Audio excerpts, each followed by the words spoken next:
What's up, you guys? Today I'm going to show you my 2017 setup of my bullet journal. I just started bullet journaling about a month ago and I've been loving it ever since. Today's video I'm going to show you guys kind of like a breakdown of the basics of a bullet journal in addition to how I customized it to my life. I highly recommend that all of you starting out should check out the Ryder Carroll breakdown of the bullet journal system. He is the creator. It is a great starting point. And then what I did was I Googled and utilized Instagram to check out all the different inspirational styles out there to kind of craft my own system for myself. So I'm still working through creating all of the main pages, but the general structure is there and you guys can still get the gist and the information. So hope you guys enjoy. I will link all of the sources that I use down below in the description bar in case you guys are interested. Let them know that I sent you. I hope you find them to be helpful.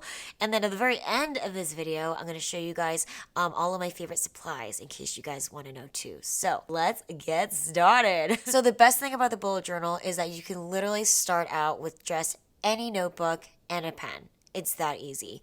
And the beauty of it is that you have complete customization and freedom to create a system that's going to be the best for your individual life. So the notebook that I'm using is one of the most popular ones used for bullet journaling. This is the Leuchtturm 1917. I hope I'm saying that correctly. All right, so let's crack this guy open. The first thing you're going to see in this notebook and the first key module or component of a bullet journal is going to be your index. The index is like your table of contents. As you create and fill this notebook up, it is going to be very difficult for you to go back and reference certain material that you've created. As you're writing, always be diligent to go back to this page and write down the page number and then a brief description of what you had on that page. For me, I wanted to utilize, less lines, so I kind of grouped together 2 to 3 pages at a time. In this particular notebook, I have 3 different pages of index lines, so you can kind of assess how much you want to put on each line. Here is basically where I like to keep track of what each pen that I'm using looks like. So I'll write the name of the pen in that actual pen so that I can see the font weight. I'm going to eventually fill this up with all my other colored markers too, but essentially this is something completely random that you don't need to do, but I like to do for myself as a quick little cheat sheet.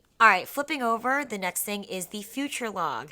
This is the second main module or component of a bullet journal. Your future log is a yearly view split out month by month so that you can keep track of any future events or dates that you want to reference later. So mine in particular, I wanted to have not only space to write all of my future events, but I also wanted a quick reference with the calendar month so I could see where all the dates fall. I also wanted a little more space, so I spread it out the entire year over 4 different pages. There are a lot of different ways to do the future log. You can do it over 2 pages. You could completely nix the calendar and just have writing space. Totally up to you. Figure out what's best, try different things, find out what you love. Now for a quick real life example, I'm going to have a graduation event in May. So whenever I find out what that date is, I'm going to put the date and then a description of the event, and then maybe even circle it in my little calendar here. That way, whenever I get to May and I start creating my May dailies and weeklies, all my different tasks in May, I'm going to come back to this future log and make sure that I've got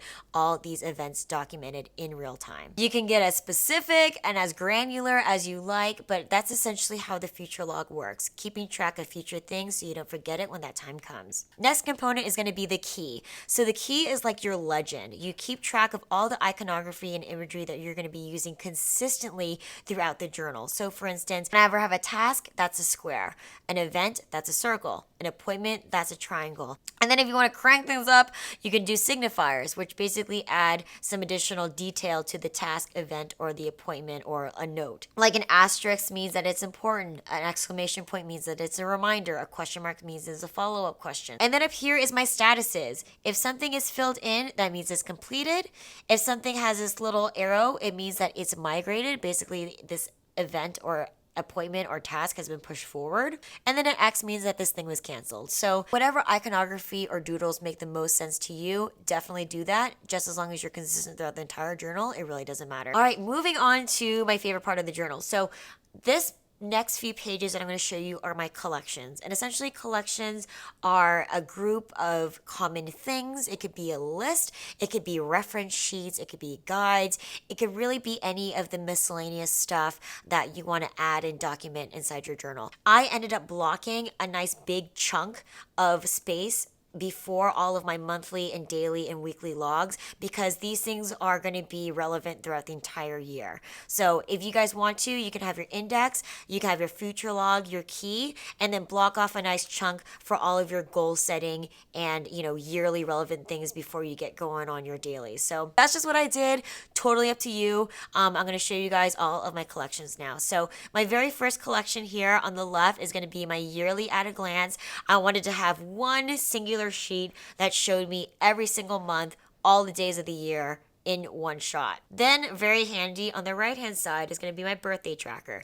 There are many cool ways to do this birthday tracker, but I just wanted something really simple and kind of just went with the boxy theme here. So I basically have all of my months listed out in these colored bars, and then I promise I have more friends in this, all right? I'm going to basically list out every single birthday of the close people in my life in the corresponding month. Very simple. I can look at the list of birthdays and I can see what day it falls on the left hand side. So copy that setup if you think it works well for you too. All right, moving on to collection 3 and 4. 2017 goals, very simple. You can organize this creatively or in a list like I did, but goals is obviously a very popular collection to have for your year. Then on the right hand side, this is called Level 10 Life. I am very new to this, but I'm very interested, so I set this up for myself. I saw this on the Boho Berry blog, which I'll link down below. She is a fantastic resource. If you go to her, please let her know I sent you. And she got it from the Miracle Morning book, which I literally just ordered off of Amazon so I could read it myself. Essentially, this is an exercise in self-reflection. You have 10 different main aspects of your life, everything from family to friends, finances, business, health and fitness, giving. You gut check yourself, you kind of see where you're at, and then as you progress through the year, you can write down ways on how to improve each of these facets of your life and then keep track on how you're doing up to, of course, the optimal level 10. So I promise I am not at level 1 in all these things. I just haven't really sat down to actually do this exercise, but I wanted to at least color code it so I know which color to fill all of my little towers here. So if you guys are interested on that, I'll definitely give you an update later. Definitely check it out if you guys are interested yourself. All right, collection 5 and 6, obviously empty. This one is going to be my social media schedule, and this is my regular video series. This is going to be like my main reference guide for all of like my basic day-to-day actions for my social media and my YouTube channel. Collection 7 and 8, I wanted to play with a 4 like grid system on the left-hand side.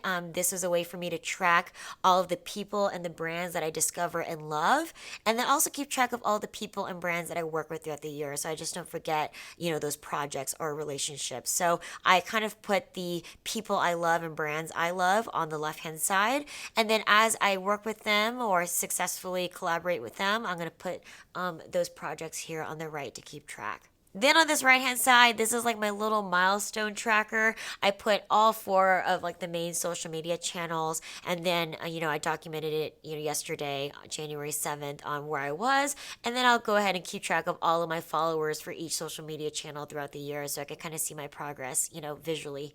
Handwritten. Collection 9 and 10. This one is a super popular one, and I've seen really, really cute templates for this books to read. I've seen people actually like draw out a bookshelf and write on the spines of the books on what book title they want to read. But I made mine plain because I have what I realized to be mostly self-help books, and all those titles are hella long. So I wanted just a little bit more space. If you guys are interested, you can kind of take a look at the books that I want to read in 2017. As I progress through each one, I can kind of check that off and feel very empowered. Then on the right hand side, this is like my big ticket item, like dreamy wish list. I'm going to put all of my, expensive ass things that I want to save and work towards here so that I could keep track of that. Then the next 2 pages, I'm not going to show you guys. It's my finance tracker and my credit card payment schedule.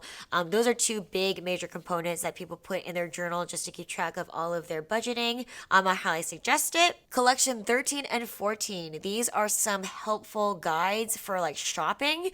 I have got one side on the left that contains all of my favorite brands, my favorite styles and fits of clothing within that brand, and then my sizing for that brand. So right now I've only filled out my jeans. For example, whenever I shop at AG Jeans, my best fit is going to be the legging ankle. And then I even went into greater detail and said that if it's a 30% cotton blend, I can fit a 23 or 24. And if it's a 98% cotton blend, I can do a size 23 only. So you can get as detailed as you want. If you need a quick cheat sheet and you know your different sizes and different brands, this is very helpful. And then in the same vein, on the makeup guide side, I have all of my favorite makeup products along with the shade I'm in. So helpful because we're all different colors for different companies and it's really hard to remember which color or shade you're in. Totally sucks when you come home with the wrong shade because you forgot what color you're in. If you keep track this way in your journal, it would be much easier for you to shop more accurately whenever you refill on your makeup products. Again, this is still a work in progress. I'm going to put little clothing stickers and makeup stickers here to decorate everything and make it cute. But next collection.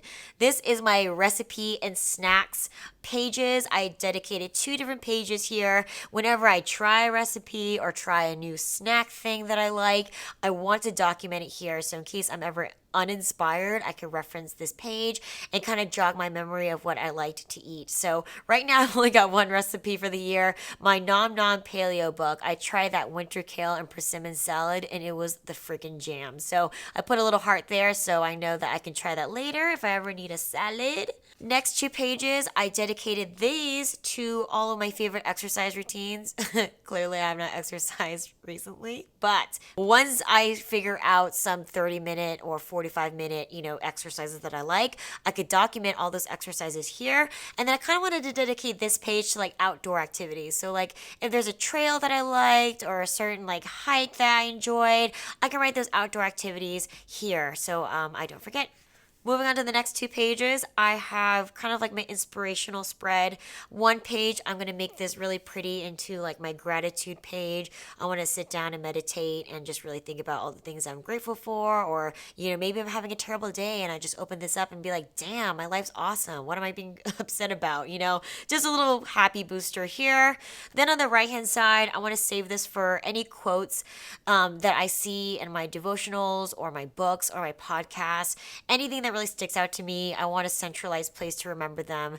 So at the end of the year, it might be nice to reflect on that. And then this last 2 spread, this is my last collection that I have before we get into the monthlies and the dailies. But this is just my big idea sheet. This will also be a free-form creative 2-pagers for whenever I have big video ideas and stuff like that. So those were my collections. Again, they were very plain right now. I want to go all out in decorating them, but this is just me at the beginning of the year starting out. Some other collection ideas that you guys could consider that I was considering. You could do a weight, BMI, or an eating diary tracker. You could do a memories page where you could write down all the fabulous things that happen in your life. You could do notes to yourself. I like to think of it as hey, don't ever do this again. Savings tracker, finance or debt tracker, movies or TV shows to watch, restaurants to try, your bucket list, favorite Instagram accounts, your travel wish list, and then some activities to do or workout yoga routines, which I kind of already did. But anyway, those are some other ideas to jog your imagination in case you want some more input. All right, guys, so now we're going to move into the meat and potatoes of the bullet journal. The third module or component of the bullet journal is going to be your monthly log. Your monthly log is going to be your detailed view of the current month that you're working in. My suggestion is no matter what format you choose for your monthly log, always flip back to your future log, your yearly outlook, and take a look at that individualized month. Make sure you're not forgetting anything in here that you might have documented in the past that you need to remember now. So for January, I really enjoy the calendar view. So I dedicated most of this 2-page spread to the big ass calendar. I like to visualize all the days. I like to put the events in the corresponding days. Totally up to you. People make it as simple as just putting 1 through 31 on one singular page and just writing out the events as they occur for that number day. Totally up to you. And then the other components of this monthly log is the tracker down below. I'm tracking 5 different things right now, but I left space for 6 different habits to track throughout the month. I've also seen people who have more habits take this tracker out and dedicate a complete separate page to it. Totally up to you. I just wanted to lump it in with my monthly view. And then on this right hand side, I did 3 different buckets, which I'm debating on whether to change this up next month, but I've got events and appointments. I've got general goals for the month of January, and then just like overall monthly to-dos. So that is the beauty of the bullet journal. I could switch this space up. I could change the entire layout when February comes and try something new. All right, so the 4th module, the last component of the bullet journal, is going to be your daily log. A lot of people do different things. What I have right here is kind of like a weekly / daily log hybrid. I think a true daily log is literally you just write Monday, and then you just start documenting all your tasks. Then you do Tuesday, yada, yada, yada. But for me, I like to see my entire week at a glance. So on Sunday, I'll create the entire week. I'm doing this box type of template, and then I'll list out all the appointments coming up, any tasks that I know I will have to do that day. And then, of course, as the actual day comes, I'll write out all my stuff. Only downside to this particular template is that you don't have too much space for like a weekly analysis, but I did try another method here where I listed out all of my weeks in horizontal bars. I felt like I didn't have enough room to write my tasks cleanly, and then I didn't end up using like the whole weekly side. I needed more space per day. So for me, I went to the box template and I liked it more. I'll keep doing this until I find it not to be useful. And then last but not least, the great thing about this journal is that you have 2 different little ribbons here. So I like to keep the solid black one into my current weekly / daily log, and then I'll keep the other ribbon on my monthly so that I can keep track at my overall monthly view and then quickly flip over to current week. Alright guys, so that does it for my bullet journal right now. This is a general setup. I'm going to be doing lots more customization and like cute doodles and all that jazz. So if you guys enjoyed this video, give it a big thumbs up and then leave me a comment down below if you guys want to let me know if you want to see updated versions of this guy. Let's move on to my favorite supplies. So for basic everyday writing utensil, I like to use a thin black ink. Again, anything from the Sigma Micron line is my favorite. I like to use 005, 01, 02 as my favorite sizes. And then my second favorite is the Staedtler Tri Plus Fine Liner, and this guy is a 0.3 tip. Alright, so livening up your bullet journal, you're gonna need some pretty colors. There are 2 different sets of thin markers that I primarily like to use. First kind is going to be the 36 Brilliant Color set from Staedtler. This is a Tri Plus Fine Liner set, and this is a 0.3 millimeter tip. Second set I like to use is from Stabilo. This is the 30.88 fine liners, and this is a little bit thicker at 0.4 millimeter tip. Honestly, I utilize both of them because they have different colors, they have different finishes and thicknesses, so it's really up to you guys. If you want something thinner, go with this one. You want something thicker, go with this one. You want a greater variety, go with both. Next set of colors that you guys saw, these are my favorite highlighters. These have more of a lighter translucent finish so that you can get a little bit more visibility in your writing. These are from Zebra. These are the mild liners. You get 3 different boxes, 5 colors each, and each box has their own like color scheme. Obviously this one I'm missing one that I need to find like ASAP, but Zebra mild liners can't go wrong in terms of highlighters. Alright, next let's talk about colored pens. I've got 2 different ones. This first set right here I got off Amazon. These are the Pilot Juice pens, and this is the 0.38 tip, and then these are a little bit thicker. These are 0.5 tip. I got this set at Muji, but I believe there's a specific brand name for these, but I cannot read Japanese, so I will of course link these down below if I can find them. These are going to give you actual true like gel pen finishes.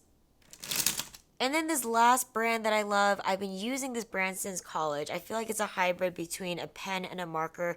These are the Le Pens, and I believe the point is like 0.4, but I handpicked all of these colors at different craft stores. These are also great options if you want something in between. And then in terms of pencils, I like to use a really nice one. This one is from Pentel. This is the Graph Gear 1000 in 0.5 lead. This guy is weighted. It feels so premium. I also really like the gripper on this guy. So if you're looking for a singular, really nice quality pencil, I highly recommend this one. And then if you make a lot of mistakes like I do, you're gonna need an eraser. I use an old school Papermate pink pearl eraser. I use this guy on a daily basis. All right, next category, let's talk about rulers and templates. So I highly recommend having a ruler on hand. You don't have to go super fancy like this set that I got, but I really do like the stainless steel because it gives you a really sharp, clean line. And this one even has like a little conversion table on the back that's really helpful. But you end up using rulers a lot whenever you're creating your monthlies, your dailies, calendars, trackers.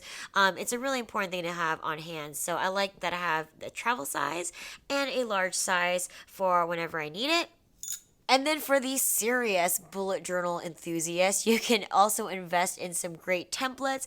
I got all 4 of these off Etsy.com. I got 2 of them from a store called Moxie Dory, and then I got these 2 from Jaden's Apple. These are made out of brass. These are made out of plastic. Unfortunately, a very cheap plastic. However, it is a very useful template. But essentially, I use all of these to help quickly make checklist boxes, to have really cute doodles, iconography, boxes. If you're in a tight jam, a template is going to save your ass to be able to do really crisp images on the go. So tons of them out there. I'll link these down below, but if you guys want to just kind of get going on your bullet journal and see what you use the most, then you can identify a template that's going to be the most useful for you. But if you don't want to do online shopping, I got this little stencil cutout at the Japanese dollar store, and it is so helpful because it gives you every single size box that you could possibly need. So you don't need to go, through leaps and bounds to find something crazy online. You can just go to your local dollar store and find these in the school supply section. And finally, the last supply I like to utilize in my bullet journal is going to be, of course, washi tape. I settled on a very simple, solid, yet pastel rainbow colored set like this because it's just translucent enough to not look too busy in your journal, and it's just a really cute way to jazz stuff up. Or you can also use the tape to tack other separate pieces of paper onto your bullet journal. So really cute.